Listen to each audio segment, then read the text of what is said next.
പിതാവിന്റെയും പുത്രന്റെയും പരിശുദ്ധാത്മാവിന്റെയും നാമത്തിൽ ആമേൻ. എന്റെ പ്രിയപ്പെട്ടവരെ, ഇന്ന് ഫെബ്രുവരി 4 ബുധനാഴ്ച. അമ്മേ പരിശുദ്ധ അമ്മേ, അമ്മേ പരിശുദ്ധമേ, ദൈവമാതാവേ, കൃപാസനത്തിലൂടെ ഞങ്ങൾക്കും ഞങ്ങളുടെ ദേശത്തിനും അമ്മ മധ്യസ്ഥം തേടി തന്ന എല്ലാ അനുഗ്രഹങ്ങൾക്കും കൃപകൾക്കും ഞങ്ങളിപ്പോൾ ഹൃദയം നിറഞ്ഞ നന്ദി പറയുന്നു. അമ്മേ പരിശുദ്ധമേ, ദൈവമാതാവേ, 2004 ഡിസംബർ 7 ഉച്ചകഴിഞ്ഞ് 2:30 കൃപാസനത്തിൽ സംഭവിച്ച അമ്മയുടെ പ്രത്യക്ഷപ്പെടലിനെ കുറിച്ച് തിരുസഭയ്ക്ക് സമർപ്പിച്ചിരിക്കുന്ന പഠനരേഖകളുടെ മേൽ സഭാത്മകമായ പഠനം ആരംഭിക്കുവാൻ ഞങ്ങൾ പ്രാർത്ഥിക്കുന്നു.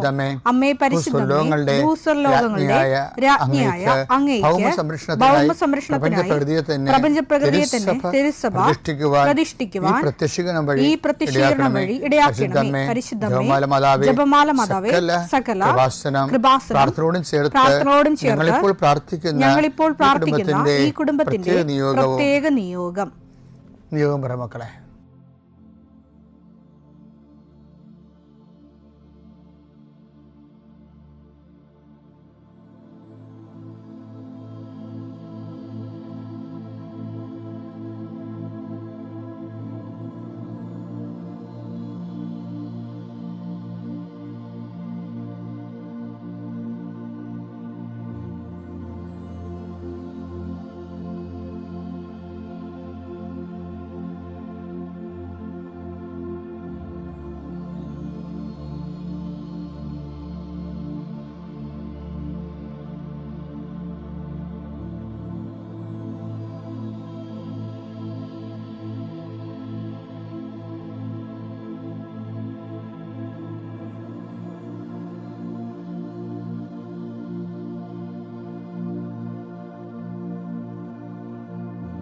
അമ്മയുടെ പ്രത്യക്ഷീകരണത്തിന്റെ ഈ അനുഗ്രഹവേളയിൽ ഞങ്ങൾക്ക് സാധിച്ചു തരുവാൻ കനിയണമേ.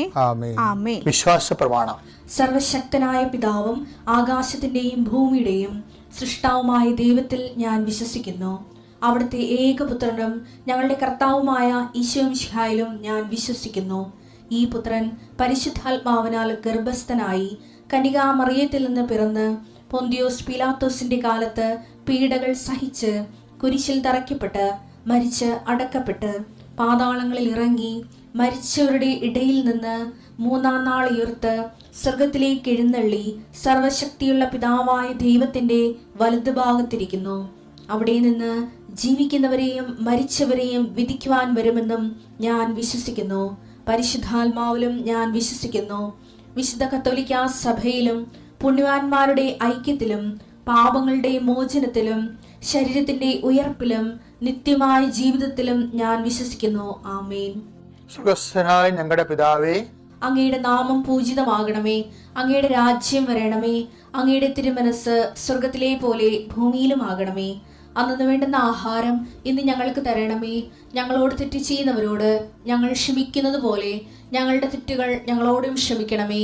ഞങ്ങളെ പ്രലോഭനത്തിൽ ഉൾപ്പെടുത്തരുതേ, തിന്മയിൽ ഞങ്ങൾ രക്ഷിക്കണമേ. ആമേൻ. നന്മ നിറഞ്ഞ മറിയമേ, സ്വസ്തി. കർത്താവ് അങ്ങയുടെ കൂടെ സ്ത്രീകളിൽ അങ്ങ് അനുഗ്രഹിക്കപ്പെട്ടവളാകുന്നു. അങ്ങയുടെ ഉദരത്തിൻ ഫലമായി ഈശോ അനുഗ്രഹിക്കപ്പെട്ടവനാകുന്നു. പരിശുദ്ധ മറിയമേ, തമ്പുരാന്റെ അമ്മേ, പാപികളായ ഞങ്ങൾക്ക് വേണ്ടി ഇപ്പോഴും ഞങ്ങളുടെ മരണസമയത്തും തമ്പുരാനോട് അപേക്ഷിക്കണമേ. ആമേൻ. കർത്താവേ, നിന്റെ ഉന്നതമായ നാമത്തിന് സ്തോത്രം ചെയ്യുന്നു. കർത്താവേ, നിന്റെ വിശുദ്ധ പൗരോഹിത്യത്തെ മഹത്വപ്പെടുത്തണമേ. 40 വർഷം ഞാൻ അർപ്പിച്ച കുർബാനയുടെ യോഗ്യതയാൽ കൃപാസ്ഥാനത്താറെ ജീവനോടെ പ്രത്യക്ഷപ്പെട്ട പരിശുദ്ധ അമ്മയുടെ മാധ്യസ്ഥതയിലെ ഞാൻ അങ്ങയുടെ മക്കൾക്ക് വേണ്ടി പ്രാർത്ഥിക്കുന്നു. അമ്മേ, പണിക്ക് പോയിരിക്കുന്ന അപ്പൻ രാത്രി ഭക്ഷണത്തിലുള്ള വകയും കൊണ്ടുവരുമെന്ന് വിചാരിച്ചുകൊണ്ട് അമ്മയും മക്കളും കാത്തിരിക്കണ പോലെ ജീവിതത്തിൻ്റെ ഓരോ വിഷയങ്ങളിൽ ഘടകങ്ങളിലേക്ക് കടന്നു പോകാൻ വേണ്ടി ഈ പ്രാർത്ഥനയും കാത്തിരിക്കുന്ന അനേക ആയിരങ്ങളുണ്ട് ഇസ്രായേൽ ലോകം മുഴുവനും. ആ മക്കളെല്ലാം ഞാൻ ഈ സമയത്ത് ഓർക്കുന്നു. ഓർത്തുകൊണ്ട് അമ്മയുടെ മധ്യസ്ഥതയിൽ ഈശോയ്ക്ക് മക്കളെ നിങ്ങളെ ഏൽപ്പിക്കുന്നു. കർത്താവ്, ഇന്ന് ആശുപത്രിയിൽ പോകുന്നവരുണ്ട് ഈശോയെ, ഇന്ന് ഓപ്പറേഷന് ഡേറ്റ് ഇട്ടിട്ടുള്ളവരുണ്ട് ഈശോ, അവരെ ഞാൻ ഈശോയ്ക്ക് സമർപ്പിക്കുന്നു. കർത്താവ് അവരെ സന്ധിക്കുകയും സമാധാനിപ്പിക്കുകയും ചെയ്യട്ടെ. ഇന്ന് സ്കാനിങ്ങിന് പോകുന്നവരുണ്ട്, ഇന്ന് ടെസ്റ്റിന് രക്തവും മറ്റു കാര്യങ്ങളും ടെസ്റ്റിന് കൊടുത്ത് റിസൾട്ടിന് പോകുന്നവരുണ്ട്. കർത്താവ് അവർക്കെല്ലാം അനുകൂലമായ റിസൾട്ട് കിട്ടാൻ ഞാൻ മക്കളെ ഈശോ നാമത്തിൽ ആശീർവദിക്കുന്നു. ഇന്ന് പ്രസവം നിശ്ചയിച്ചിരിക്കുന്നവരുണ്ട്, അത് ഓപ്പറേഷൻ ആകല്ലേ എന്ന് പ്രാർത്ഥിക്കുന്നവരുണ്ട്, ചിലർ ഓപ്പറേഷൻ ആകണമേ എന്ന് പ്രാർത്ഥിക്കുന്നവരുണ്ട്. കർത്താവേ, എന്താർക്കും ഓരോരുത്തർ അനുയോജ്യമായതും അവർക്ക് സന്തോഷം തോന്നണതുമായ കാര്യങ്ങൾ ചെയ്യാൻ നീ അവരെ ഈശോ അവരെ അനുഗ്രഹിക്കണമേ.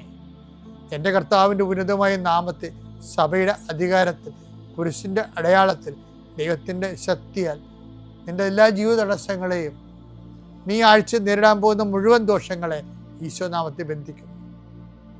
പിതാപുത്രനും പരിശുദ്ധാത്മാശ്വര നീക്കുവാമേ. എൻ്റെ പ്രിയപ്പെട്ടവരെ, വിശ്വാസ വളർച്ചയെക്കുറിച്ചാണ് നമ്മൾ കഴിഞ്ഞ 2 ദിവസങ്ങൾ കണ്ടത്. ഇപ്പോഴും ഞാൻ അതിൻ്റെ ബാക്കി ഭാഗങ്ങൾ പറയുകയാണ്. നിങ്ങളിത് സഹായിക്കുമെന്ന് എനിക്കറിയാം. അതായത് നമ്മളിൽ ദൈവരാജ്യം രൂപപ്പെട്ട് വരുന്നതിൻ്റെ വഴി എന്താണ്? വിശ്വാസമാണ്. വിശ്വാസം വർത്തമാനമാകുമ്പോഴാണ് ദൈവസ്നേഹം വർദ്ധിക്കണം. നമ്മൾ ഇന്നലെ കണ്ടു. ആ ദൈവസ്നേഹം വർദ്ധിക്കുന്നതോടുകൂടി ദൈവരാജ്യം സംജാതമാകും. അപ്പോൾ വിശ്വാസത്തിലൂടെയാണ്. അതുകൊണ്ട് ദൈവരാജ്യത്തിൻ്റെ വളർച്ചയ്ക്ക് വിഖാരമായി നിൽക്കുന്ന എല്ലാ സ്നേഹരാഹിത്യത്തിൻ്റെ അരൂപികളെക്കുറിച്ച് നമ്മൾ അനുദപിക്കേണ്ടി വരും. ആ ഒരു സൂചനയാണ് കർത്താവ് ആദ്യമേ തരുന്നത്. മർക്കോസിന്റെ 1:14-15 എടുത്തേ. യോഹന്നാൻ ബന്ധനസ്ഥനായപ്പോൾ യേശു ദൈവത്തിന്റെ സുവിശേഷം പ്രസംഗിച്ചുകൊണ്ട് ഗലീലയിലേക്ക് വന്നു. അപ്പൊ ദൈവത്തിന്റെ സുവിശേഷം പ്രസംഗിച്ചുകൊണ്ട് കർത്താവ് ഗലീലയിലേക്ക് വന്നു. അവൻ പറഞ്ഞു, സമയം പൂർത്തിയായി, ദൈവരാജ്യം സമീപിക്കുകയാണ്. ഈ ദൈവരാജ്യവും ഇനിയിപ്പോ ഇതുമായി കണക്ഷനുള്ള ഏതാണെന്ന് നോക്കിയേ. ദൈവരാജ്യം സമീപിച്ചിരിക്കുന്നു. അനുദപിച്ച് സുവിശേഷത്തിൽ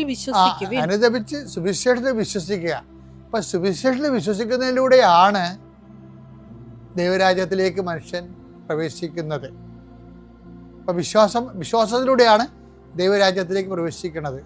അപ്പൊ ഈ വിശ്വാസത്തോടെ നമ്മൾ ദൈവരാജ്യത്തിലേക്ക് പ്രവേശിച്ചു കഴിഞ്ഞാൽ പിന്നെ എന്താണ്?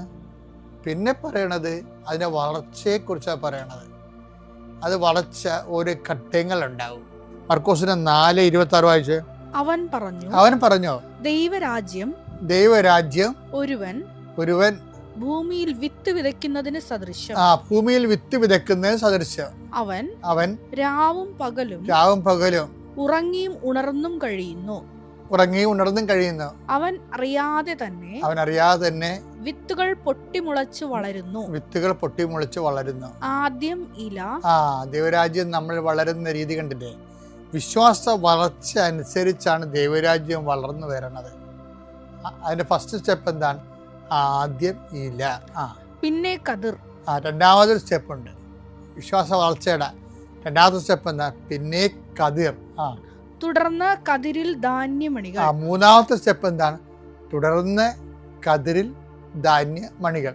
ഇങ്ങനെ ഭൂമി ഫലം പുറപ്പെടുവിക്കുന്നു. അപ്പൊ വിശ്വാസത്തിന്റെ വളർച്ചയില് അത് ഇലയുണ്ട്, പിന്നെ കതിരുണ്ട്, പിന്നെ കതിർ നിറച്ച് ധാന്യമണികളുണ്ട്. അപ്പൊ വിശ്വാസത്തിന് എപ്പോഴും പറയണത് ഒരു വിശ്വാസത്തിന്റെ വളർച്ചയിൽ നിന്നാണ് നമ്മൾ ദൈവരാജ്യം രൂപപ്പെട്ടു വരുന്നത്. ദൈവരാജ്യം വളരുന്നത് സ്റ്റെപ്പ് ബൈ സ്റ്റെപ്പാണ്. എന്ന് വെച്ചാൽ എൻ്റെ മക്കളെ, നമുക്ക് കലപ്പയിൽ നമ്മൾ കൈവച്ചിരിക്കുന്ന ഉടമ്പടിയിലൂടെ പിന്തിരിഞ്ഞ് നോക്കാൻ പറ്റത്തില്ല. അതൊക്കെ മുന്നോട്ട് പോയേ പറ്റത്തുള്ളൂ. പക്ഷെ മുന്നോട്ട് പോകാതെ പോകണമല്ല പ്രശ്നം, വളരാതെ പറ്റത്തില്ല. അപ്പോൾ വളർച്ച കർത്താവിനോട് എപ്പോഴും പ്രാർത്ഥിക്കണം. കർത്താവേ, ഞങ്ങളെ വിശ്വാസത്താൽ വളർത്തണമെന്ന് പ്രാർത്ഥിക്കണം. അതൊരു മെയിൻ സംഭവമാണ്. ഞങ്ങളെ സുവിശേഷത്തിൽ വളർത്തണമേ, പരസ്നേഹത്തിൽ വളർത്തണമേ, അങ്ങനെയുള്ള ഉടമ്പടിയിൽ വളർത്തണമേ.